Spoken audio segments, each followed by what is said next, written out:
दर्शन की 102वीं कक्षा, योग दर्शन के तृतीय पाद विभूति पाद का सिद्धियों का प्रसंग चल रहा था। 38वें सूत्र तक हमने पीछे देखा। 38वें सूत्र से ऐसी सिद्धियों का वर्णन प्रारंभ हुआ जो क्रिया से के साथ जुड़ी हुई हैं। इससे पहले की थी वो ज्ञान रूप में थी, साक्षात्कार के रूप में थी, या क्रिया के रूप में ये सिद्धियां बताई जा रही हैं। तो उसी क्रम में 39वें सूत्र में भी सिद्धि बताई गई। सूत्र है उदान जयात जलपंक कंटकादिषु असंगा उत्क्रांतिश्च। उदान के जैसे 5 प्राण हैं, प्राण के 5 भेद या तो 10 भेद भी करते हैं। तो मुख्य जो 5 हैं तो उसमें उदान भी है एक। उस पर जब विजय प्राप्त हो जाती है उदान जयात, तो जल पंक कंटक, जल यानी पानी, पंख यानी कीचड़, और कंटक यानी कांटे आदि कोई नुकीली चीजें, इनसे असंग हो जाता है, उनका संग नहीं रहता उसका। तो उदान होता है वो ऊपर की तरफ उठा देता है उसको। ऊपर उठा दिया तो अब पानी उसको छुएगा नहीं, असंग हो जाएगा वो पानी से, पानी के ऊपर ऊपर भी चला जाएगा। कीचड़ में फंसेगा नहीं, ऊपर उठ जाएगा, कीचड़ के ऊपर ऊपर चला जाएगा। और कांटे आदि जो नुकीली चीजें उससे भी ऊपर उठ जाएगा, ऊपर ऊपर चला जाएगा। जैसे कि वायुयान उड़ते हैं, ऊपर उड़ जाते हैं।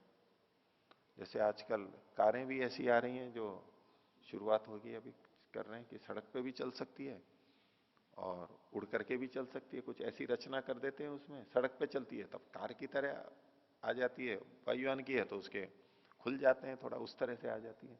तो अब ये जो जैसे ऊपर उठना है ये उदान है, ऊपर उठना।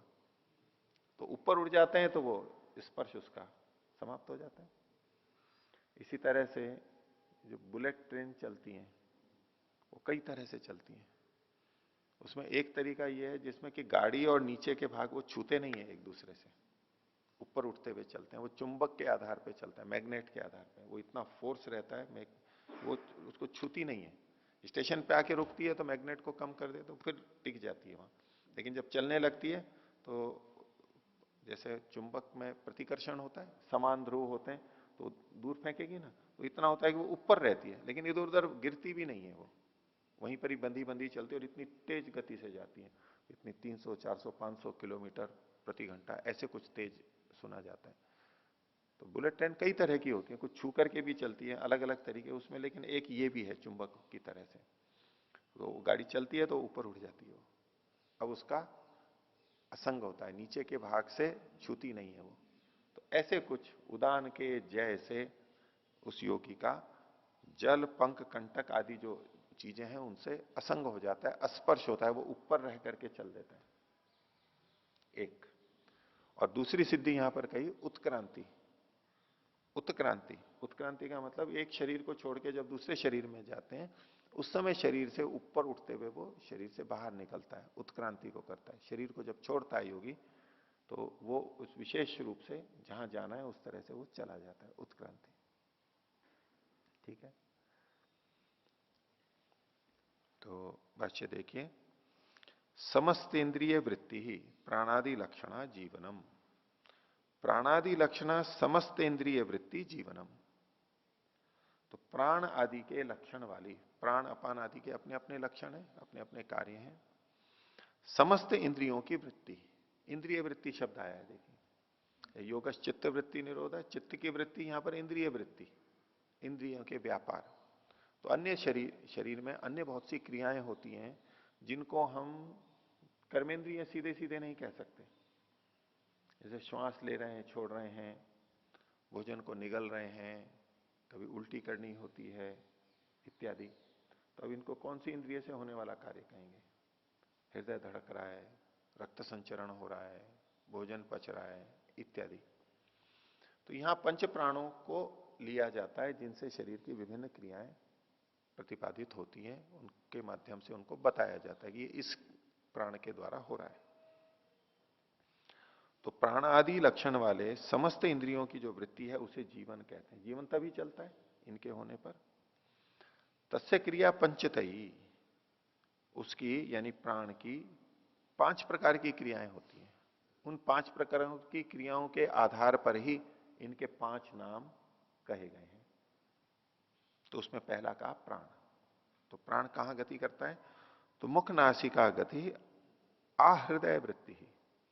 मुख और नासिका में उसकी गति होती है, यहां से शुरू होता है, जिसको प्राण कहते हैं ये। तो जिस शक्ति के कारण से हम श्वास को अंदर ले लेते हैं, बाहर छोड़ देते हैं, उस शक्ति का नाम प्राण है।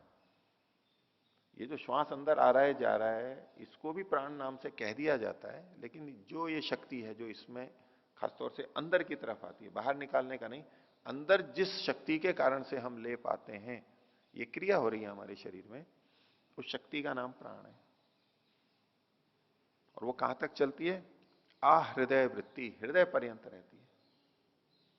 तो हृदय पर्यंत वो लगभग हमारे फेफड़े के भाग तक है, यहां तक रहती है, यानी पेट नहीं आया लिया इन्होंने, हृदय तक रहती है उसकी गति। ये प्राण है, यहां से जो अंदर तक जाती है, यहां वो संचारी रहती है, यहां वाले कार्य करती है वो, ये प्राणवायु। दूसरा समान। तो समान के लिए कहा समम नयनात् समान, समान रूप से ले जाने वाली, इसलिए इसको समान कहा। समान रूप से ले जाने वाली, ये समान रूप से यहां पर चलती है। वो कैसी है? तो कहा अनाभिवृत्ति ही, वो नाभि पर्यंत रहती है। अब कहां से प्रारंभ करेंगे? तो हृदय से प्रारंभ करेंगे इसको। प्राण को नासिका मुख से लेकर हृदय तक कहा, तो अब हृदय से लेकर के नाभि के बीच में जो है उसको समान वायु कहते हैं, समान प्राण कहते हैं। ये अग्नि को बढ़ाता है। आयुर्वेद में इसका वर्णन इस ढंग से आता है कि जैसे बाहर अग्नि को बढ़ाने के लिए हम कुछ धोकनी से हवा देते हैं तो अग्नि प्रज्वलित हो जाती है, तीव्र हो जाती है। समान वायु ठीक नहीं हो, यानी बाहर की धोकनी ठीक नहीं हो, तो अग्नि ठीक नहीं जल पाती है, चूल्हे आदि में भी। तो ऐसे हमारे अंदर जो पाचन शक्ति है, जिसको जठराग्नि बोल देते हैं, अग्नि है, उसको तीव्र करने वाली जो शक्ति है उसको समान कहा गया है, वो समान प्राण है। अब अग्नि वैसी तो जलती नहीं है जो चूल्हे जैसी है, वो पाचन विभिन्न स्रावों के माध्यम से होता है, रसायनों के माध्यम से होता है, एंजाइम्स के माध्यम से होता है, रसायन ही है। तो उनको जो निकालने का काम करती है, वो ठीक जगह पे पहुंचे, ठीक निकलें, कब किसको निकलना है, कहाँ अम्ल निकलना है, कहाँ क्षार निकलना है, सब अलग अलग होते हैं। अलग अलग चीजों के पाचन के लिए कौन सी चीज आई है तो कौन सा स्राव निकले, कितना निकले, ये बहुत कुछ जो तंत्र यहां पर पाचन का चलता है, उसको जो नियंत्रित करता है वो समान वायु है। और उसमें अगर कमी आ जाए तो हमारा पाचन भी ठीक नहीं होता है। तो समम नयनात् समान, और ये है चाहे अनाभिवृत्ति, नाभि पर्यंत होता है। दूसरा है अपान। अपान का कहा अपनयनात् अपान। अप मतलब नीचे की तरफ ले जाने के लिए है, ये विपरीत है। अंग्रेजी में अप मतलब तो ऊपर उठना होता है, यहां नीचे की तरफ से। अपनयनात् जो नीचे की तरफ ले जाती है उसको अपान कहते हैं। और इसका व्यवहार होता है आपाद तल वृत्ति ही, पैर तक इसका व्यवहार चलता है। तो कहां से लेंगे? इसको नाभि से लेंगे। नाभि से लेके पैर तक में जो चीजें नीचे निकलती हैं, मल मूत्र आदि नीचे निकलते हैं, उस क्रिया को जिसके माध्यम से करते हैं, जो इसमें सहयोगी होती है, उस प्राण को अपान नाम से कहा जाता है। नीचे की तरफ ले जाते हैं। इसमें पैर तक भी इन्होंने लिया, उसके अंदर और भी कुछ जो पैरों में रक्त आदि जाता है उसको भी ले सकते हैं इसमें। अब है उदान। तो उत्नयनात् उदान, उत यानी ऊपर, नयनात् ले जाने से ये उदान कहलाता है, ये ऊपर की तरफ ले जाता है, ऊपर उठाता है। आशिरो वृत्ति ही, वो सिर पर्यंत रहता है। पर्यंत तो सिर तक बताया, लेकिन कहां से है ये यहां पर स्पष्ट लिखा नहीं है। तो दो दृष्टि से इसका कथन करते हैं। एक तो आपादतल वृत्ति कहा गया था अपान को, तो पैर से लेकर के सिर तक के जो भी चीजें ऊपर जा रही हैं उन सबको उदान के माध्यम से हम करते हैं। उदान प्राण इसमें सहायता करता है। अब इसके अंदर हमारा डकार आना भी हो गया, उल्टी होना हो गया, श्वास को बाहर फेंकना हो गया, और भी जो चीजें यूं ऊपर उठ करके आती हैं हमारे बाहर निकलती हैं, रक्त भी ऊपर जा रहा है, तो उसमें जो सहायक है उसको उदान कहेंगे। एक तो पैर से लेके सिर तक, और दूसरा इसमें हम कर सकते हैं कि प्राण के लिए इन्होंने कहा था नासिका और मुख की वृत्ति वाला है, तब उदान को नासिका और मुख से ऊपर ऊपर के भाग में मानेंगे, ऐसा भी कुछ लोग मानते हैं। लेकिन इसके नीचे भी ऊपर की क्रियाएं होती हैं, जैसे डकार आदि हैं, ये तो यही होती हैं, वो नासिका और मुख से ऊपर नहीं, नीचे भी होती हैं, तो उसका भी ग्रहण कर लेना चाहिए। उत्नयनात् उदान आशिरो वृत्ति। और व्यापी व्याना इति, व्यान जो होता है वो व्यापक होता है, पूरे शरीर में संचरण करता है। तो जैसे कि रक्त पूरे शरीर में संचरण करता है, सब इधर उधर जाता रहता है सब जगहों पे, और भी बहुत सी चीजें इधर उधर पूरे शरीर में आती जाती रहती हैं, वो व्यान के माध्यम से होती हैं। जो शक्ति इसको भेजती है उसको व्यान कहते हैं। ये पांचों वायु के भेद माने गए आयुर्वेद में। वात पित्त कफ जो है, तो वात यानी वायु, उसके ही 5 भेद हैं। और वायु एक तरह से आयुर्वेद में सब क्रियाओं को करने वाला माना गया है। वायु तंत्र यंत्र धरा सर्वेन्द्रियाणाम उद्योजक, सर्व क्रियाणाम, सब क्रियाओं को करने वाला, सब क्रियाओं को प्रेरित करने वाला। तो उस ढंग से हम कह सकते हैं हमारा जो तंत्रिका तंत्र है पूरा, मस्तिष्क और प्रेरक तंत्रिका तंत्र है, जो शरीर के अंदर या बाहर जो सारी क्रियाएं हो रही हैं उनको करने को प्रेरित करने वाला जो तंत्र है, वो वायु के नाम से कहा जाता है। कोई वात रोग हो गए मतलब उस तंत्रिका तंत्र और उनसे संबंधित कोई रोग हो गया है। जितनी पीड़ा होती है वो भी वायु के कारण से मानी जाती है, वायु के कारण से। तो जब पीड़ा होती है तो तंत्रिका तंत्र ही तो वहां पर उत्तेजित होता है, उसी में तो संवेदना जाती है। तो ऐसे उसके साथ में सामंजस्य किया जाता है। तो ये जो सारी क्रियाएं हो रही हैं जिस तंत्र के माध्यम से हो रही हैं, उसके अलग अलग विभाग करके कर दिया कि ये प्राण अपान व्यान उदान समान, ये नाम दे दिए गए। तो व्यापी व्यान ये पूरे शरीर में रहता है। एशाम प्रधानम प्राण, इन पांचों में सबसे प्रधान है प्राण। ये तो इन्होंने भूमिका के रूप में इन 5 का वर्णन किया। अब सूत्र का जो भाग है उसको ले रहे हैं। उदान जयात, इस उदान वायु के जय से जल पंख कंठ का आदिशु असंग, इनमें असंग होता है, अछूता रह जाता है। और उत्क्रांति प्रयाण काले, मृत्यु के समय में इसमें उत्क्रांति होती है। प्रयाण उसको कहते हैं प्रकर्ष रूप से यान, गमन जो है मृत्यु वाला, उस समय प्रयाण काले।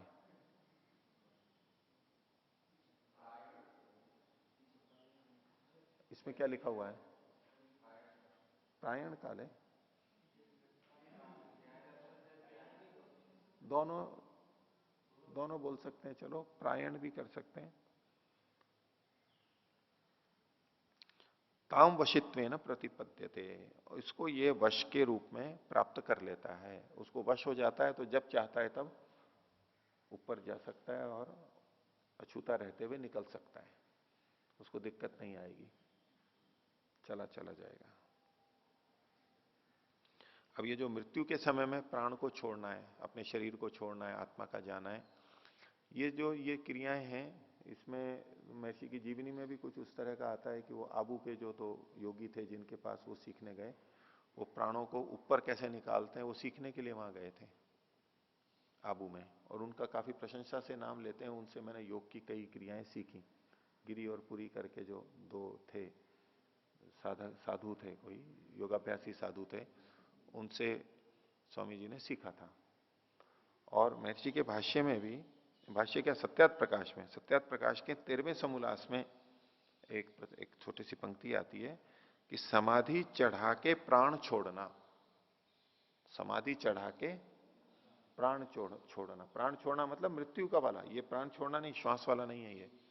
समाधि को चढ़ा के मतलब समाधि लगा करके और प्राण को छोड़ना, यानी अपने शरीर में से आत्मा को निकाल देना। ये भी योगियों के लिए कहा जाता है कि वो जब मृत्यु उनको होती है तो विशेष रूप से उसी तरह से वो मृत्यु करते हैं, आत्मा उधर से ही निकल करके जाती है फिर, और वो अपनी मृत्यु को छोड़ के, अपने शरीर को छोड़ के चले जाते हैं। और स्वामी दयानंद जी की मृत्यु का भी जिस तरह का कथानक मिलता है वो ऐसा ही मिलता है।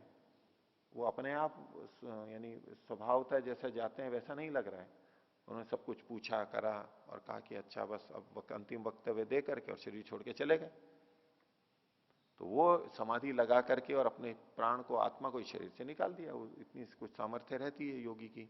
तो प्राण समाधि लगा के प्राण छोड़ना, ये जो इस तरह का भी स्वामी जी का वर्णन है। तो ये जो उत्क्रांति है, कि मृत्यु हम कैसे प्राप्त करें और मृत्यु से इस शरीर को छोड़ के चले जाएं। एक तो व्यक्ति होता है कि वो तड़पता रहता है, वो शरीर से जा ही नहीं सकता, निकल ही नहीं सकता, या तो कोई उसकी उसको आजकल जैसे अपना अधिकार मानते हैं कि भाई आत्महत्या का, कि मैं आत्महत्या कर सकूं, इस पे भी विवाद चलता है कि स्वेच्छा मृत्यु की बात है। स्वेच्छा मृत्यु, आत्महत्या नहीं कहते उसको, स्वेच्छा मृत्यु बोलते हैं। स्वेच्छा मृत्यु का अधिकार होना चाहिए। और कई चिकित्सक जब रोगी की हालत ऐसी देखते हैं तो उनको वो रोगी कहता है तो उसको ऐसे इंजेक्शन लगा देते हैं, औषधि दे देते हैं, तो वो मृत्यु को प्राप्त हो जाता है। और वो कई चिकित्सक इसमें कोई दोष भी नहीं मानते हैं। बोले परेशान होगा, दुखी होगा, ये खुद चाह रहा है कि शरीर चला जाए, तो शांति से इसको मृत्यु शांत प्राप्त हो, उसके लिए वो ऐसा इंजेक्शन लगा देते हैं, बस उसी में नींद में जाता है और वहीं की वहीं चला जाता है, कोई कष्ट नहीं होता है।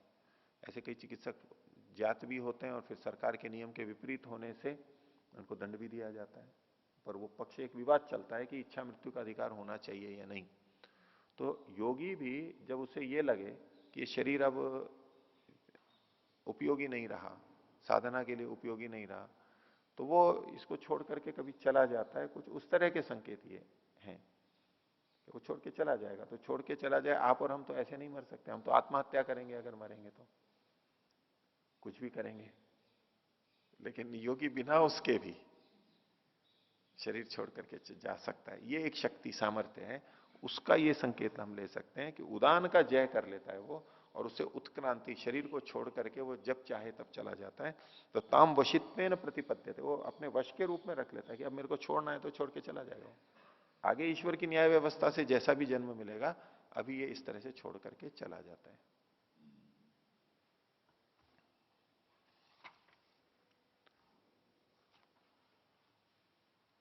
और ये जो सारी सिद्धियां हैं, वैसे सांख्य दर्शन में भी एक सूत्र आता है कि योग सिद्धयो अपनी औषधादि सिद्धिवत नापलपनीया। औषधि आदि से जो सिद्धियां होती हैं, उनकी तरह से योग की सिद्धियों का भी अपलाप या खंडन नहीं किया जा सकता, वो खंडन करने योग्य नहीं है, अर्थात वो भी होती हैं। ये सांख्य में एक सूत्र आता है। जैसे यहां आगे कहेंगे चौथे पाद के प्रारंभ में, जन्म औषधि मंत्र तपा समाधि जा सिद्ध, औषधि जन्य भी सिद्धियां होती हैं। तो औषधि जन्य सिद्धियां तो दिखाई दे जाती हैं, प्रत्यक्ष दिखाई देती हैं, तो उस पर हमें संशय नहीं होता है। तो उसका उदाहरण देते हुए सांख्यकार ने कहा कि जैसे औषधि जन्य सिद्धियां का हम खंडन नहीं करते, अपलाप नहीं करते, ऐसे योग जन्य सिद्धियों का भी अपलाप नहीं करना चाहिए, खंडन नहीं करना चाहिए। ये बात है। तो अब हम सीधे सीधे इसको स्वीकार भले ही ना कर पाए, लेकिन यहां लिखा है, और क्या क्या हो सकता है क्या नहीं हो सकता है ये तो बहुत परोक्ष बातें हैं, पर फिर भी उत्क्रांति वाली बात और ये असंग वाली बात भी होती। तो ये उदान के बारे में एक कहा। अब पंच प्राणों में एक अगला और प्राण है, एक और प्राण को लेके ये कह रहे हैं समान प्राण। 40वां सूत्र, समान जयात ज्वलनम। समान प्राण के या समान वायु के जीत लेने पर ज्वलनम, ज्वलन, ये एक सिद्धि की प्राप्ति होती है। भाष्य देखिए, जित समान, जिसने समान को जीत लिया है ऐसा वो योगी, तेज से उपद्मानम कृत्वा, तेज को प्रदीप्त करके, ज्वलयति, जला देता है या प्रदीप्त हो जाता है। अब इसको कई तरह से लोग व्याख्या करते हैं। कुछ कहते हैं कि जैसे कोई व्यक्ति अपने को खुद को जला ले, ऐसे वो अपने को भस्म कर सकता है, जला सकता है स्वयं। जैसे कई बार बिजली बहुत भारी हो, तेज हो, तो शरीर एकदम से राख बन जाता है, एकदम जल जाता है, या तो बिजली गिर जाती है, उसके लिए भी कई जने कहते हैं। तो ऐसे वो चाहता है तो अपने शरीर को जला सकता है। और दूसरा इसका अर्थ किया जाता है कि वो अपने शरीर को तेजस्वी बना लेता है। चलायती मतलब तेजस्वी बना लेता है। समान अच्छा रहेगा, जीत लिया तो पाचन अच्छा होगा, पाचन अच्छा होगा तो शोषण अवशोषण अच्छा होगा, और पोषण अच्छा मिलेगा तो शरीर अच्छा लगेगा, वो तेजस्वी प्रदीप्त हो जाएगा। इस रूप में भी ज्वलन इसका अर्थ किया जाता है। तो यहां दो प्राणों का उल्लेख किया गया, एक उदान और एक समान। ठीक है, तो इसके आधार पर कोई ऐसा तर्क करने लगे कि 5 प्राणों को नहीं मानते थे। वैसे तो व्यास भाष्य में कह दिया है, लेकिन सूत्रकार की दृष्टि से कोई करने लगे, यहां तो 2 ही प्राणों का लिखा है इन्होंने, 5 का थोड़ा लिखा है, इसलिए ये प्रामाणिक नहीं है, 2 का ही कथन किया गया है। जैसे कि कई जन ऐसे भी कर देते हैं कि भाई इसमें 8 चक्रों का वर्णन नहीं है, नहीं है 8 चक्रों का, वही नाभि चक्र तो लिखा हुआ है, कंठकूप तो लिखा हुआ है, और कूर्मनाड़ी तो लिखा हुआ है, मूर्ध ज्योतिषी तो लिखा हुआ है, और हृदय चित्त संवित हृदय तो लिखा हुआ है। इनमें से कुछ तो जो के तो उन्हीं केंद्रों वाले गिन करके आ जाते हैं, तो या तो बिल्कुल ही नहीं होता, और उन्होंने मान लो सबका वर्णन नहीं किया, कुछ का किया, तो उससे इतने मात्र से यह सिद्ध नहीं हो जाता कि भाई यहां पर कुछ भी नहीं, कुछ तो संकेत मिल ही रहा है हमें, जैसे प्राणों का कुछ संकेत मिला। अब ये प्रश्न उठा सकते हैं कि भाई अन्य प्राणों के जय होने पर क्या होगा, या तो 2 ही प्राणों का लिखा है उन्होंने, भाई जो लिखा है जो लिखा है, अन्यों से भी कुछ होता होगा, उन्होंने तो यहां नहीं लिखा, लेकिन परिकल्पना हम कर सकते हैं कि उसमें भी कुछ होता होगा, लेकिन उन्होंने 2 प्राणों का ही लिखा है। और यह भी संभावना है कि 2 ही प्राणों के जय करने पर ये चीजें आती हो, बाकी प्राणों से संबंधित ना हो, इसमें तो हम कुछ निश्चय पूर्वक कह नहीं सकते, इन्होंने 2 का ही लिखा है। आगे देखिए और सिद्धि में 41वां सूत्र है, श्रोत्राकाशयो संबंध संयमा दिव्यम श्रोत्रम। दिव्य श्रोत्र की बात आई है, पीछे भी आई थी, दिव्य शब्द श्रवण श्रावण जो है वो भी है, तो यहां पर दिव्य श्रोत्र की बात आ रही है। कब होगा? श्रोत्राकाशयो संबंध संयमा, श्रोत्र यानी कान, श्रोत्र इंद्रिय और आकाश, इनके संबंध में संयम करने से, इनका अपना विशेष संबंध है श्रोत्र और आकाश का। एक आकाश के बिना श्रोत्र नहीं रह सकता, शब्द नहीं रह सकता, अभी भाष्य में बताएंगे। इनके बीच में जो संबंध है, उस संबंध पे संयम करने से दिव्य श्रोत्र की उपलब्धि हो जाती है। दिव्य श्रोत्र का मतलब होगा कि जो सामान्यतः हमें सुनाई देता है उससे भी अधिक वो सुन सके, यानी सूक्ष्म शब्द को भी सुन ले, व्यवहित शब्दों को भी सुन ले, विप्रकृष्ट शब्दों को भी सुन ले, दूर के शब्दों को भी सुन ले इत्यादि। अथवा हम एक समय में एक को ही सुन पाते हैं, सामान्य रूप से एक व्यक्ति बोल रहा है तो हम एक ही सुन पाते हैं। कोई कोई है कि भाई दोनों बोलते हैं, तो बोले ठीक है दोनों जने बोलो। कई बार अष्टाध्यायी सुनते हैं अध्यापक लोग, बोले ठीक है सुनाओ, तो एक वो भी सुना रहा है, वो भी सुना रहा है, दोनों अलग अलग जगह अपनी सुना रहे हैं, और अध्यापक एक ही सुन रहा है उनको। तो कई बार समय कम होता है, या उसके लिए कभी इसका सुन लिया कभी उसका सुन लिया कि हाँ ये भी ठीक बोल रहा है, उसका ये भी करके चला लेते हैं काम। फिर दशावधानी शतावधानी का भी एक प्रसंग आता रहता है कि एक साथ 10 व्यक्ति जो बोलते हैं वो 10 के 10 को सुन लेता है। कोई शतावधानी मतलब 100 जने एक साथ बोल रहे हो, उनको भी सुन लेता है, बता देगा किसने क्या क्या कहा है। और ये एक बहुत विशेष बात हो गई, 2 को सुनना भी मुश्किल होता है और 10 भी बहुत हो जाते हैं। 10 जने बोले और सबके लिए बता दे इसने ये कहा, इसने ये कहा, इसने कहा, एक ही समय में। तो अगर ऐसा हो सकता है तो ये एक तरह से दिव्य श्रोत्र हुआ, दिव्यम श्रोत्रम। तो सूक्ष्म व्यवहित विप्रकृष्ट का ज्ञान अथवा एक साथ अनेकों का ज्ञान होना, इस तरह सामान्य से अतिरिक्त क्षमता का आ जाना, ये दिव्य श्रोत्र हो गया। ऐसा कुछ होना चाहिए। तो श्रोत्र और आकाश के संबंध में संयम करने से दिव्य श्रोत्र की प्राप्ति होती है। भाष्य देखिए, सर्व श्रोत्राणाम आकाशम प्रतिष्ठा सर्व शब्दानाम च। जितने भी कान हैं उनकी प्रतिष्ठा यानी उनका आश्रय क्या है? आकाश। और जितने भी शब्द हैं उनका आश्रय कौन है? आकाश। क्योंकि आकाश शब्द गुण वाला, शब्द गुण उसका है, शब्द का वो आश्रय होता है, तो सबका आश्रय है, और सब श्रोत्रों का भी, क्योंकि जो सुनाई देता है हमें उसमें भी अवकाश चाहिए, आकाश से ही ये बनेगा, आकाश नहीं होगा तो नहीं बन पाता है, ये मान करके। यथोक्तम, जैसा कि कहा है, पंचिकाचार्य का वचन माना जाता है, तुल्य देश श्रवणानाम एक देश श्रुतित्व सर्वेशम भवती थी, कि एक ही देश में सुनने वालों का, तुल्य देश श्रवणानाम, तुल्य देश समान देश के अंदर जो श्रवण है, श्रोत्र है उनका, एक देश श्रुतित्व, एक ही जैसा समान उनका श्रवण होता है। एक स्थान पर कई जने होते हैं, एक जना बोलता है वो सबको सुनाई दे जाता है वहां पर, तच्चैतत आकाशस्य लिंगम, ये आकाश का चिन्ह है। इससे हमें पता लगता है कि यहां पर आकाश है। शब्द सुनाई दे रहा है, इसका मतलब यहां आकाश है। अनावरणम च उक्तम, और आकाश कैसा है? आवरण से रहित है, उसको कोई आवृत नहीं कर सकता।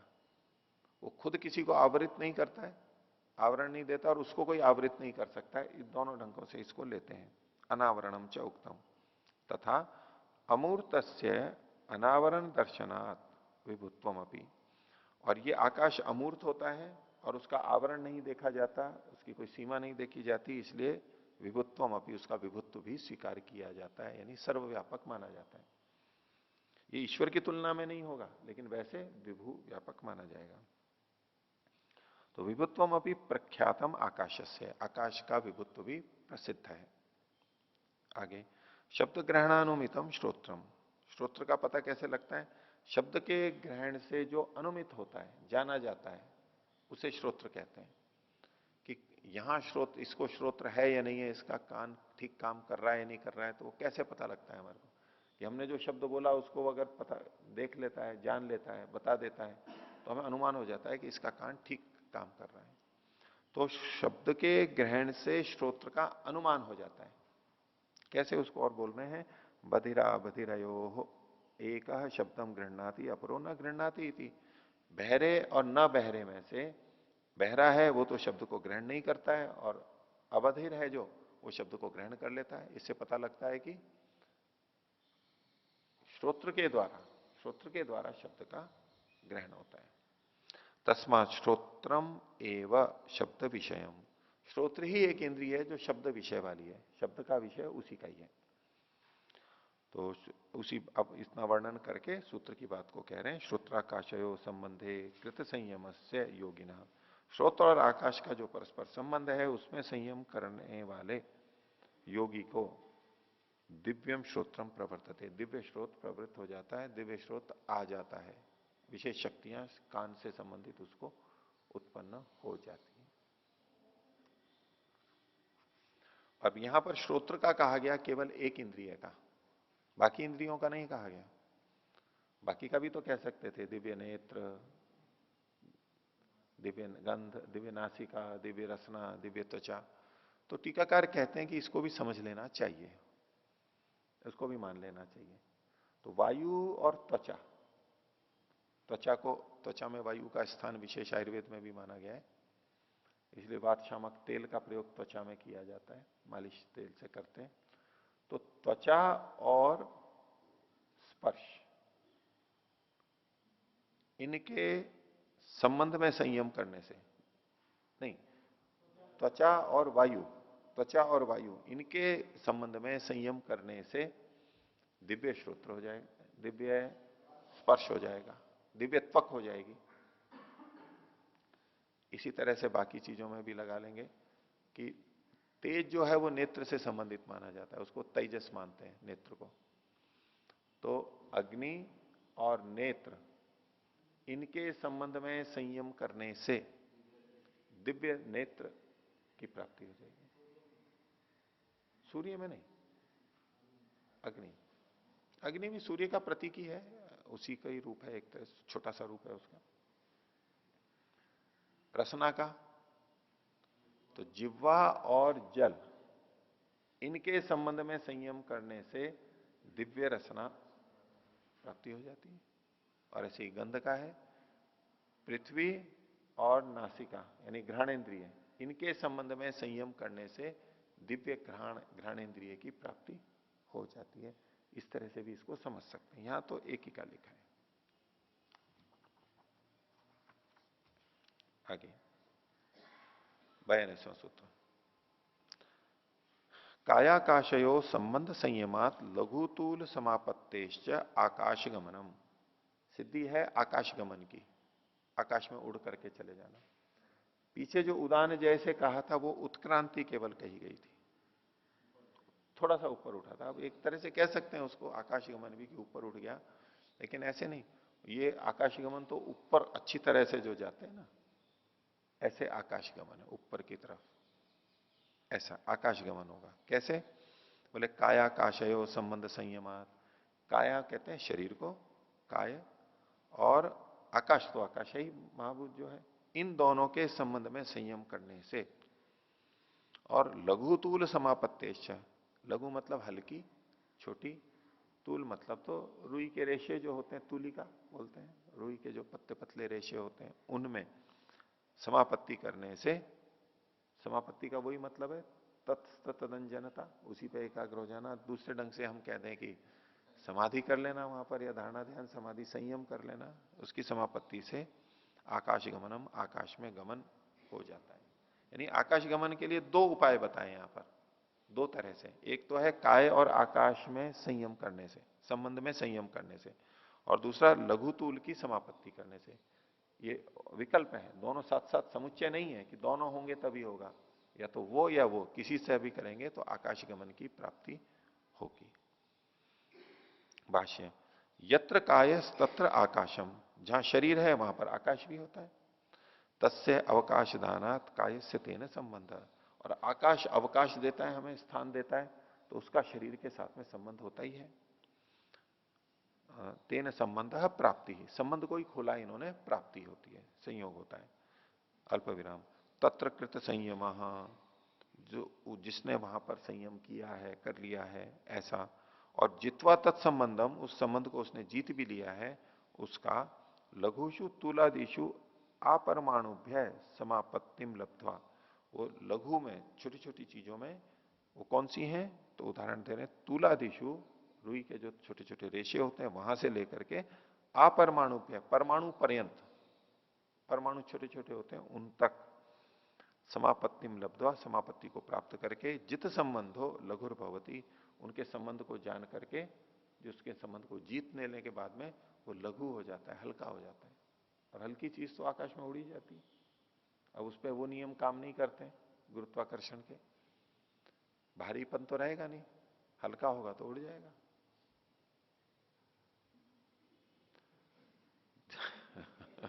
ऐसे इसमें आयुर्वेद में भी सिद्धि आती है आकाश गमन वाली, गुटिकाएं बनाई जाती हैं, पारे की, पारत की सिद्धियां हैं, पारे की सिद्धियों में से, तो वो उसको जो बना लेता है, खेचरी कहते हैं उसको, खे माने आकाश में चरण करने वाली, तो उसको वो गुटिका हाथ में पकड़ ली या मुंह में रख ली, तो वो उड़ता हुआ चला जाता है, आकाश गमन की सिद्धि को प्राप्त कर लेता है। आचार्य निरंजन जी जो अभी अनुसंधान कर रहे थे, अभी भी वृंदावन गुरुकुल में थोड़ा थोड़ा कर रहे हैं, फरीदाबाद में रह रहे हैं अभी, तो यहाँ तिलोरा के अंदर जो करते थे, वो इसी पारे के ऊपर काम कर रहे थे सारा, पारे के 16 संस्कार, और शास्त्रों में उसको आकाशगमन की सिद्धि लिखी हुई थी। तो उन्होंने अमेरिका से वायुयान में एरोनॉटिक्स के अंदर पीएचडी की हुई थी, वैसे आईआईटी से किए हुए थे वो, और फिर वहां अमेरिका में उन्होंने एरोनॉटिक्स में पीएचडी कर रखी थी, यानी वायुयान वाला ही उनका विषय था, आधुनिक। और फिर छोड़ करके आए, सारा व्याकरण पढ़ा, दर्शन पढ़े, बनारस में भी रहे, ऐसे तिलोरा में रह के शतपथ ब्राह्मण भी पढ़ा और आयुर्वेद भी पढ़ा, ये सब कई साल लगाए उन्होंने। फिर उनका वही विषय था, वहां का था वायुयान का, और इधर पारे का भी था। उन्होंने कहा कि पारे के द्वारा मैं इस सिद्धि को करूंगा। वर्षों यहाँ पर लगे हुए हैं, यहाँ भी काम करते रहे, अभी वहां लगे हुए हैं, कोशिश कर रहे हैं ऐसा कि भाई कुछ हो जाए, शास्त्रों में तो लिखा हुआ है। तो वो इसी बार बार वही बोलते थे वो, कि पारे से कुछ ऐसा होगा कि वो गुरुत्वाकर्षण का जो बल है उसको वो बराबर कर देगा, यानी विपरीत भी जा सकता है, बराबर कर देगा, क्योंकि गुरुत्वाकर्षण के कारण ही तो हम नहीं उड़ पाते हैं। वायुयान क्यों नहीं उड़ पाता है? तो जब कुछ ऐसी प्रक्रिया करते हैं हवा आदि के द्वारा, बल के द्वारा, तो उसका प्रतिरोध करना पड़ता है। और ये जो जितने रॉकेट छोड़े जाते हैं उपग्रह के लिए, वो भी तो ऐसे ही, अग्नि जलती है, इतना छोड़ते हैं तो वो पीछे उधर छोड़ते हैं तो वो आगे निकलता हुआ चला जाता है। सारा क्रिया प्रतिक्रिया के ऊपर निर्भर करता है, बल के ऊपर। तो गुरुत्वाकर्षण को से अधिक बल जब लगता है तो इससे छोड़ करके वो पृथ्वी को छोड़ के पृथ्वी की सीमा से बाहर चले जाते हैं। उसकी अपना पूरा विज्ञान है, सिद्धांत है। तो पारे के द्वारा कुछ ऐसा हो जाए कि गुरुत्वाकर्षण काम ना करे, तो है तो नियम ही, नियम के अनुरूप ही कुछ उसका काट या उसका कोई प्रतिबल लग रहा है, जिसके कारण से ये सारी चीजें हो सकती हैं। तो उसी आशा से लगे हुए हैं। ये सिद्धियों के अंदर भी उसी तरह की बात आती है। तो आकाश में ये हल्का हो जाता है। तो कई जने पतले दुबले होते हैं ना, तो बोले एक फूंक मारूंगा कि उड़ जाएगा। जैसे कि बाल को उड़ा दो फूंक मार के, तो ऐसे बोले कि मेरे सामने तो तू ऐसा है जैसे कि फूंक मार दो और उड़ जाएगा तू, अभी तेरे लिए तो मेरी फूंक ही काफी है, ऐसा। तो ये लघु हो जाता है, लघु हो जाता है तो आकाश में चला जाता है। और लघुत्वाच जले पादाभ्याम विहरति, और हल्का होने से पानी में पैरों से वो विहरण कर लेता है, पैरों से चल लेता है। हम तो भारी हैं, तो भारी हैं तो चलते हैं तो पानी में डूब जाते हैं। अब पानी के ऊपर आपने वो कीड़ों को चलते हुए देखा होगा ना, पतले पतले पैर वाले लंबे लंबे, वो तालाब में और उसमें वो पानी के ऊपर चलते चले जाते हैं, दौड़ते हैं, पानी डूबते नहीं है उनके पैर, क्योंकि जल का भी अपना तल तनाव होता है, सरफेस टेंशन होती है, एक खिंचाव होता है कि हर चीज अंदर नहीं जाती है उसमें। छोटा सा तिनका डालो तो वो ऊपर ऊपर ही रहता है, अंदर नहीं जाएगा, डूबेगा नहीं। और कई जने सुई को भी तो तैरा देते हैं ना पानी के ऊपर, तल तनाव से। ऊपर का गीला नहीं करते, ऊपर ऐसा रख देते हैं उसको धीरे से, बिल्कुल सीधा सा, कि वो सुई पानी के ऊपर यूं रहती है। ये सारा इसी बल के और इस सब के आधार पर इतने बड़े बड़े जहाज भी तो पानी में चलते हैं, हम डूब जाते हैं। जहाज इतना भारी, जिसमें इतने कंटेनर, इतने ट्रक और टैंक और हवाई जहाज और सारे के सारे कितने कितने चलते हैं, वो चलता रहता है। तो विशेष विज्ञान है। अब हम सामान्य बुद्धि से सोचें कि भाई हमारा 50-100 किलो का शरीर है, वही डूब जाता है, तो ये क्विंटल के जहाज कैसे चलते होंगे? बोले सृष्टि क्रम के विपरीत बोल रहे हो, विपरीत बोल रहे हो भाई। जब छोटी चीज ही डूब जाती है तो बड़ी चीज कैसे नहीं डूबेगी? तो लेकिन वहां कुछ नियम काम करने लगते हैं, अलग काम करने लगते हैं। तो उस दृष्टि से हम सोचेंगे तो आज दूरदर्शन है, आज मोबाइल है, इस सबको कोई पहले कहता तो, जब ये नहीं देखे होते, तो बोले ऐसा कोई हो सकता है क्या कि वहां से बोले और यहां सुनाई दे जाए? असंभव है ये। आज संभव है, हम भले ही उसको पूरा समझ पाते हो नहीं समझ पाते हो कि कैसे कर रहा है, लेकिन हो रहा है। अविश्वास तो नहीं कर सकते ना, विज्ञान तो रहे, कुछ विज्ञान होता है तब होता है, यूं ही नहीं हो। जो ये भी सृष्टि क्रम के अनुकूल ही तो हो रहा है। अब जो मोबाइल में चल रहा है सारा, ये सृष्टि क्रम के विपरीत थोड़ा है। लेकिन हम पहले सृष्टि क्रम को नहीं जानते हैं तो हम प्रयोग नहीं कर सकते, और हम वो हमें गलत लगता है। तो सृष्टि क्रम क्या क्या है, हम कोई ये दावा करता हो कि मैंने सृष्टि क्रम सारा जान लिया है, वो तो कह सकता है। लेकिन अभी हमारा हमारा ज्ञान ही कितना सा है, हमने सृष्टि क्रम को जाना ही कितना है। जितना हमने जाना है उसके आधार पे हम बोल रहे हैं ठीक है भाई, हमारे को अभी समझ में नहीं आ रहा है, हमारे ज्ञान के अनुसार तो ये नहीं पता है। लेकिन सृष्टि इतनी व्यापक है, सृष्टि के नियम इतने विचित्र विचित्र हैं, अभी वो आंख बंद करके भी तो पढ़ लेते हैं। वैसे तो कोई विश्वास ही नहीं करेगा कि आंख बंद करके पढ़ेंगे, लेकिन वो शिविर भी हो गया आजकल, वो करवाते भी हैं। पतंजलि में शिविर हो गया, हमने प्रत्यक्ष देख लिया, बच्चे ऐसा करते हैं। वो राणा जी की पुत्री थी, वो दर्शन योग महाविद्यालय में भी ले गए उसको, उसने पढ़ भी दिया वहां पर, सामने भी बता दिया आंख बंद करके पट्टी लगा करके। और जादूगर तो कई जने करते ही थे पहले, आंख बंद करके और लोहे लगा करके, ऐसा कई जादूगर करते थे। और एक उदयपुर में मैं था तब भी, वहां मेडिकल कॉलेज के प्रिंसिपल को बुलाया था, कहा कि आप आंखें बंद करो सबके सामने। और लोग थे एक सिनेमा घर के सामने, चौराहे पे चेतक सिनेमा, लोग खड़े थे, जनता तख्त पे ऊपर थे, और मेडिकल कॉलेज के प्रिंसिपल ने आंखें बंद की उनकी, पट्टी लगाई, और वो मोटरसाइकिल पे चलते हैं। तो संयोग से मैं भी एक जगह खड़ा था, वो निकल रहे थे, कई चक्कर लगाए थे उन्होंने, बांधते हुए भी देखा था, और एक दिन निकल रहे थे, मैं संयोग से किनारे पे खड़ा, मैंने यूं हाथ किया तो उन्होंने उत्तर दिया यूं हाथ का। और कितने होते हैं जो सड़क पे जाते हैं, कितनी भी भीड़ हो, हाईवे पे जाते हैं और घाटियों में भी आते हैं जाते हैं, जैसे हम आंख खोलते हुए जाते हैं ना, इधर उधर बचते हैं, बगल से निकलते हैं, ब्रेक लगाते हैं, सब कुछ वैसा करते हैं। तो यूं देखेंगे तो हम कहेंगे कि ये तो असंभव है, सृष्टि क्रम के विपरीत है, लेकिन देखा जाता है। और ये तो बिल्कुल प्रत्यक्ष हो ही गया है इन बच्चों का, आंख बंद करके पढ़ लेते हैं।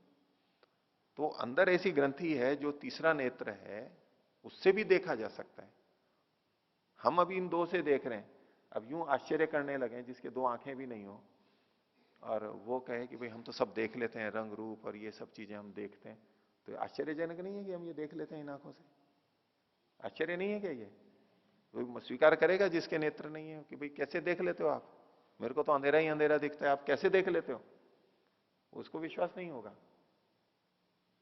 ये आश्चर्य। ऐसे ही ये तीसरा नेत्र भी है, उसकी परंपरा हमारे यहां पहले से चल रही है।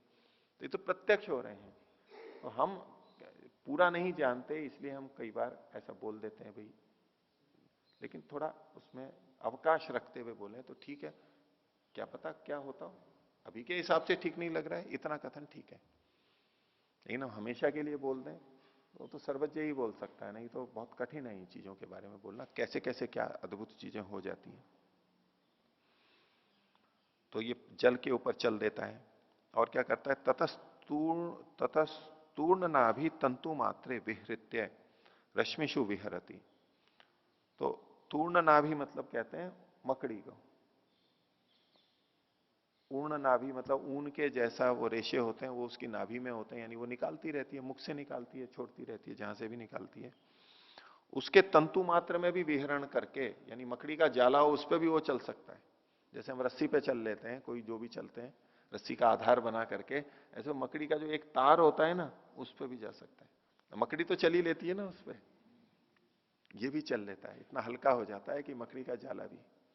वैसे वैज्ञानिक कहते हैं मकड़ी का जाला इतना मजबूत होता है, मकड़ी का तार, कि लोहे के जो रस्से होते हैं ना, रस्से जूट वूट के नहीं, लोहे के जो रस्से होते हैं उससे भी अधिक मजबूत होता है ये। कैसे मजबूत होता है, यदि लोहे के रस्से जितना मोटा इसको भी बना दिया जाए ना, तो लोहे के रस्से से भी अधिक मजबूत होता है ये। लेकिन ये होता इतना पतला है इसलिए हमें लगता है कि कुछ भी बल नहीं है इसमें। लोहे के रस्से जितना अपना भार उठा लेते हैं, जितना उसकी मात्रा है उसके अनुसार, ये कम पतला, बहुत कम होता हुआ, पतला होता हुआ भी अपेक्षा से अधिक भार को सहन कर लेता है, इतना मजबूत है ये। हमें नहीं लगेगा कुछ भी, लेकिन वैज्ञानिक कहते हैं कि इसकी रचना इतनी मजबूत है। अब मकड़ी बना देती है, मकड़ी इतनी कोमल सी होती है, लेकिन वो इतनी मजबूत रेशे को बना देती है, उसके लिए तो है। पर हमारे लिए तो ठीक है, हम चल नहीं सकते, हमें तो असंभव ही लगता है, लेकिन ये उसके ऊपर विहरण करता है, ये बात लिखी है। ऐसी हवा में नहीं, अभी पहले उसके ऊपर चलता है और फिर करके रश्मिशु विहरती, फिर रश्मियों पर भी चल लेता है। रश्मियां मतलब सूर्य की रश्मियां जो आती है ना प्रकाश की, ये और भी सूक्ष्म चीज हो गई ना, मकड़ी से भी, मकड़ी के जालों से भी, उन रश्मियों में भी वो विहरण कर लेता है, चल लेता है। और जब ऐसा हो जाता है उसके बाद में ततो यथेष्टम आकाश गतिरस्य भवती, तब यथेष्ट आकाश की उसकी गति हो जाती है। अब प्रकाश और किरणें तो सब जगह हैं ही, उनके माध्यम से चला जाता है, किरणों के माध्यम से चला जाता है, और बाद में चाहे किरणों को भी छोड़ देता है तो उसके माध्यम से भी चला जाता है। तो ये सब हमारे को बड़ा विचित्र लगता है ना। हुँ? तो देखिए स्वामी जी का भी प्रमाण देखते हैं।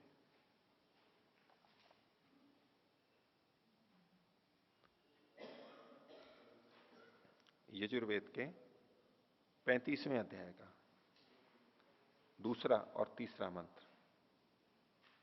तो उसमें महर्षि लिखते हैं, भावार्थ बोलता हूं, हे जीवों, जो जगदीश्वर तुम्हारे लिए सुख चाहता है और किरणों के द्वारा लोक लोकांतरों को पहुंचाता है, वही तुम लोगों को न्यायकारी मानना चाहिए। यानी किरणों के द्वारा वो लोक लोकांतरों में पहुंचा रहा है।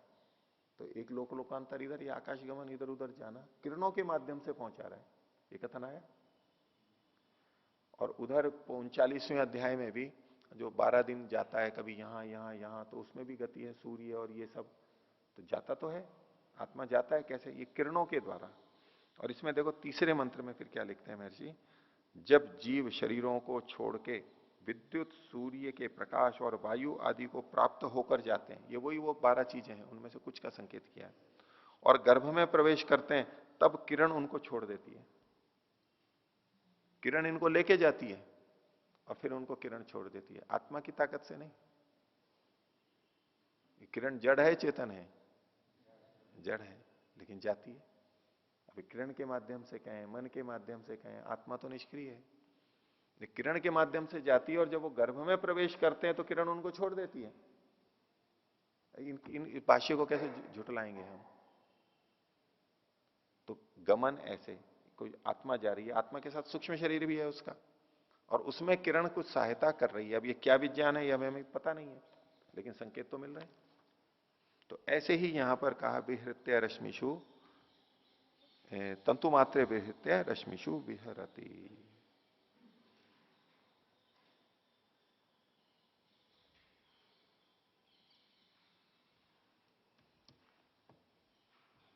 आगे देखिए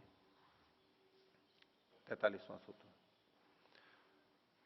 बहिरकल्पिता वृत्तिर महाविदेहा ततः प्रकाशावरण क्षय। एक सिद्धि बताई जा रही है, महाविदेहा स्थिति है और उससे प्रकाश के आवरण का क्षय हो जाता है। प्रकाश का आवरण मतलब क्लेश कर्म और विपाक का जो आवरण है वो क्षीण हो जाता है, नष्ट हो जाता है।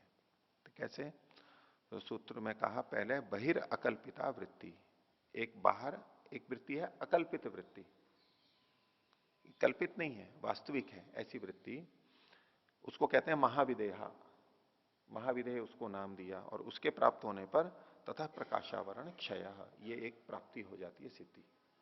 इसमें क्रिया नहीं है सीधी, जैसे अभी तक जो चल रहा था वो क्रियाओं का चल रहा था, आकाशगमन और ये सब उत्क्रांति वगैरह, ये अभी क्रिया से नहीं जुड़ा हुआ है। इसमें भाष्य देखिए, शरीरात बहिर्मनसो वृत्ति लाभो विदेहा नाम धारणा।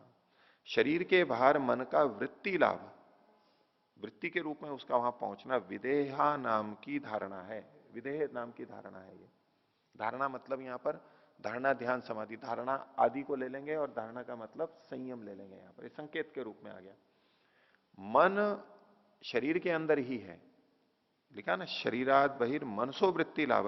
शरीर तो अंदर, मन तो शरीर में ही है, लेकिन जैसे हम विचार के रूप में किसी जगह मन को लगा देते हैं वृत्ति के रूप में, वो है कल्पित। ये दूसरी, सा यदि शरीर प्रतिष्ठित शरीर प्रतिष्ठस्य मनसो बहिर वृत्ति मात्रेण भवती सा कल्पिता इति उच्यते। तो जब ये जो धारणा है, यदि शरीर में प्रतिष्ठित मन की, मन तो शरीर में है लेकिन बहिर्वृत्ति मात्रेण भवती, वृत्ति मात्र से बाहर जा रहा है, तो सा कल्पिता इति उच्यते, उसको कल्पित वृत्ति कहा जाएगा। वास्तव में नहीं है, कल्पना में है कि वो बाहर चला गया। और आगे सातु या तो शरीर निरपेक्षा बहिर्भूत मनसो बहिर्वृत्ति सा खलु अकल्पिता। और जो शरीर से निरपेक्ष, यानी मन शरीर से भी बाहर चला गया, शरीर में स्थित नहीं है, बहिर्भूतस्य एवं मनसा, शरीर से बाहर भूत मन हो गया है, तब जो बाहर की वृत्ति होती है वो अकल्पित होती है। वो वास्तव में मन वहीं पहुंचा हुआ होता है।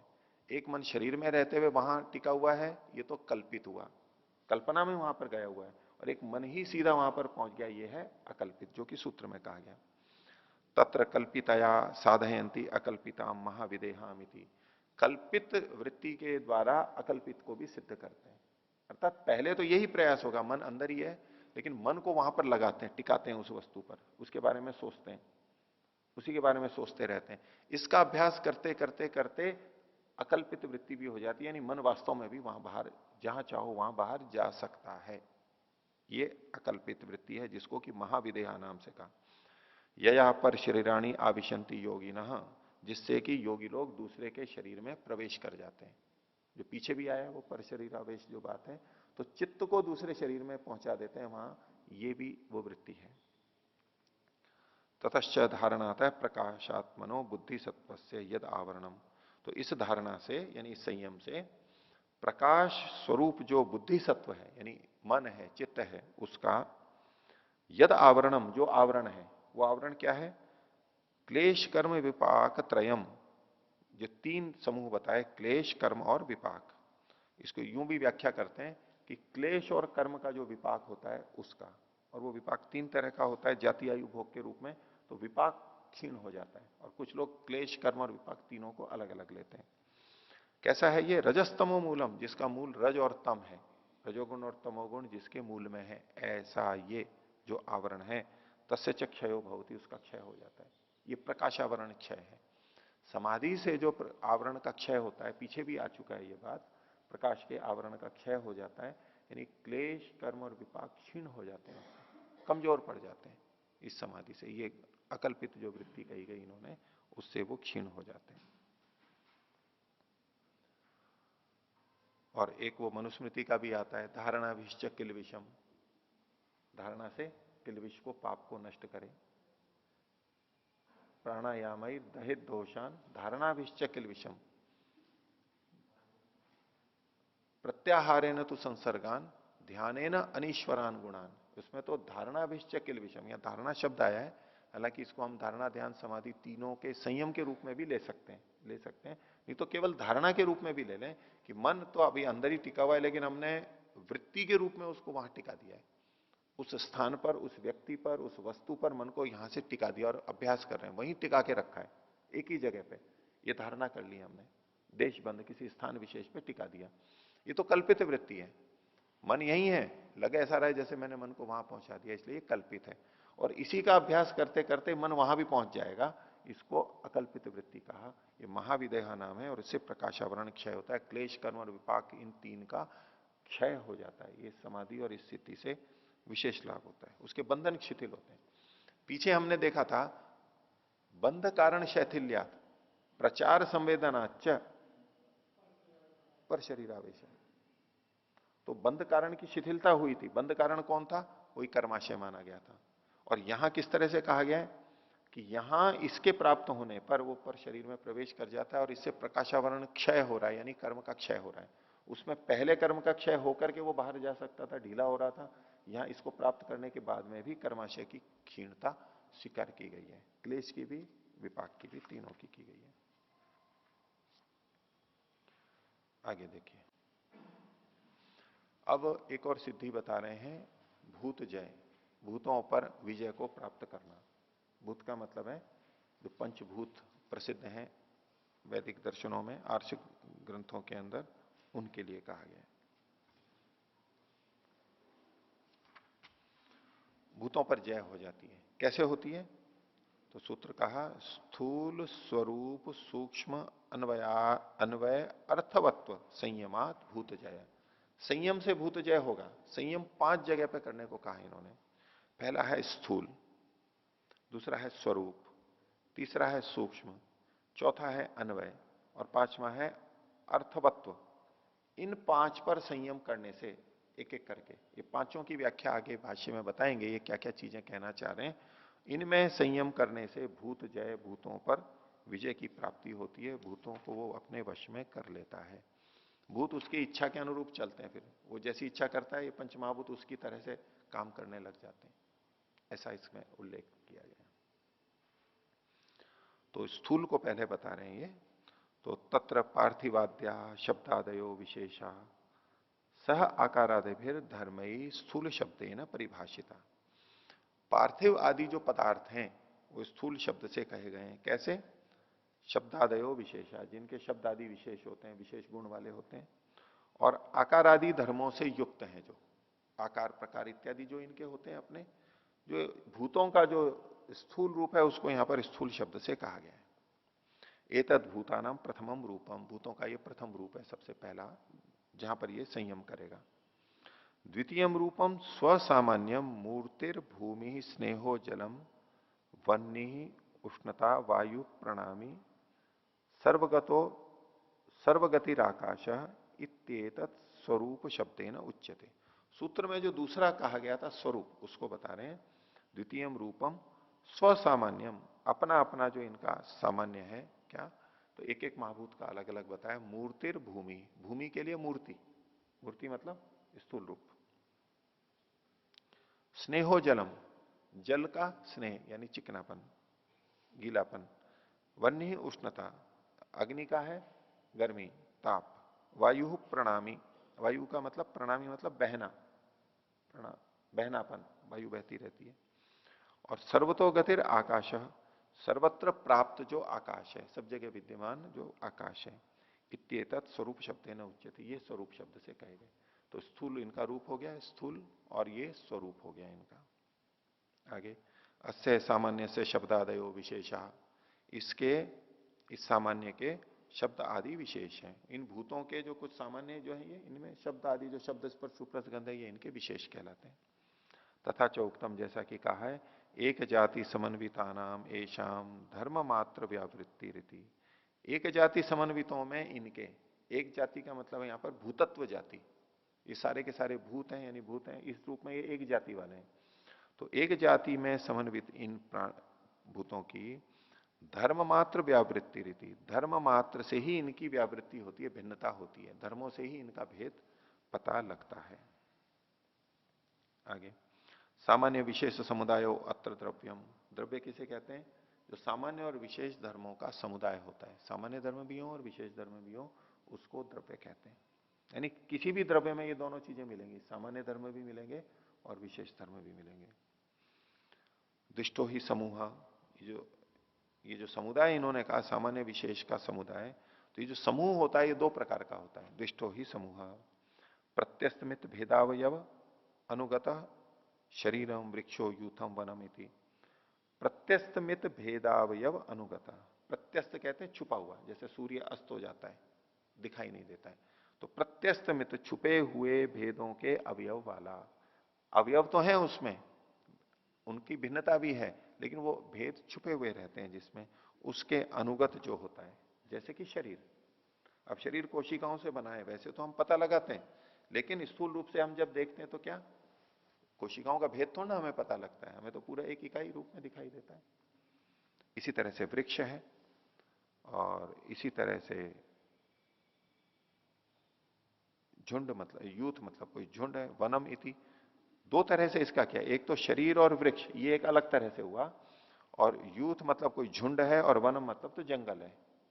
ये दो समूह जो है दो प्रकार का होता है। तो उसमें झुंड होता है, झुंड को दूर से देखेंगे तो उसके एक एक भेद पता नहीं लगते हैं, और इसी तरह वन को हम पूरे में देखते हैं तो इकट्ठे ही दिखाई देते हैं, वो अलग अलग नहीं देख रहे हैं, अभी पूरे को एक देख रहे हैं। लेकिन ये भी दो प्रकार के हुए, एक शरीर और वृक्ष वाला उदाहरण, एक यूथ और वन वाला उदाहरण, इसको आगे भेद करके बताएंगे ये। तो इसमें शब्देन उपात्त भेदावयव अनुगत समूह उभये देव मनुष्य, जहां शब्द के द्वारा ये जो द्विष्ट समूह बताया था उन्होंने पहला बता दिया, अब दूसरा बता रहे हैं कि जहां शब्द के द्वारा उनके भेद शब्द के अनुरूप जिनका भेद होता है और उसमें अवयव अनुगत अवयवों का समूह वहां पता लगता है, जैसे कि उभये देव मनुष्य। देव और मनुष्य ये शब्द इकट्ठा पढ़ा गया है समस्त पद, लेकिन देव और मनुष्य शब्द से ही हमें पता लगता है कि दो अलग अलग हैं। समूह से देवा एको भागो मनुष्या द्वितीय भाग, मनुष्या द्वितीयो भाग ताभ्याम एव अभिधीयते समूह। तो समूह का एक भाग देवों का है, एक भाग मनुष्यों का है, और दोनों मिलकर के ही समूह के रूप में कहा गया है। तो ये जो दो तरह से इनका वर्णन किया, कुछ समूह और इसके बारे में और आगे भी बताएंगे, शेष भाग अगली कक्षा में देखेंगे। प्रणव। ओ